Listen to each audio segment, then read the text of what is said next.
This is Cruise News Today with Doug Parker. Good morning. Here's your cruise news for Tuesday, September 20th.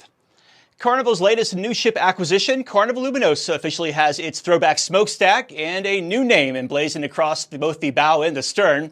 The former Costa Cruises ship is currently in dry dock in Italy, undergoing its transformation.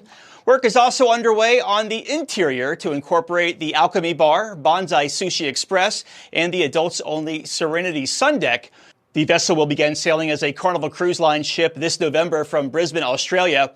Next spring, it'll sail to Southeast Alaska from Seattle after a 20-plus day repositioning cruise from down under.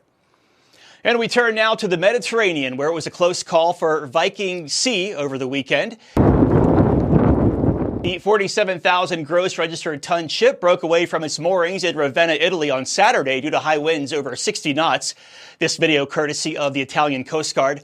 Crew quickly dropped anchor to keep the ship from drifting further. In total, it moved about 100 feet from the dock. The vessel was rescued back into position by 4 tugboats. And for reference, the thrusters on the side of the ship, they're basically useless after 35 knots or higher crosswind. There were 800 guests on board and no damages or injuries were reported. Viking Sea was on a night-night sailing from Venice. And finally, the Port of Alaska in Anchorage has welcomed its first cruise ship in 2 years. Holland America's New Amsterdam docked at the port last Thursday morning and is the only cruise ship scheduled to visit the port this year as the Alaska season is starting to wind down.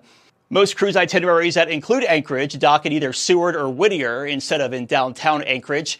According to Visit Anchorage's Community Engagement Director, Jack Bonney, 2022 is on track to be a really big year and maybe even equal a couple of benchmarks. Next year, another Holland America ship, the Nordam, is also scheduled to call in Anchorage.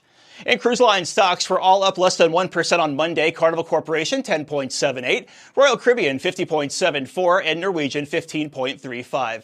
Breaking news and industry coverage at cruiseradio.net. Have yourself a great Tuesday. I'm Doug Parker with Cruise News Today. The proceeding was a production of Cruise Radio. For more accurate and dependable updates, subscribe to our YouTube channel or visit cruiseradio.net.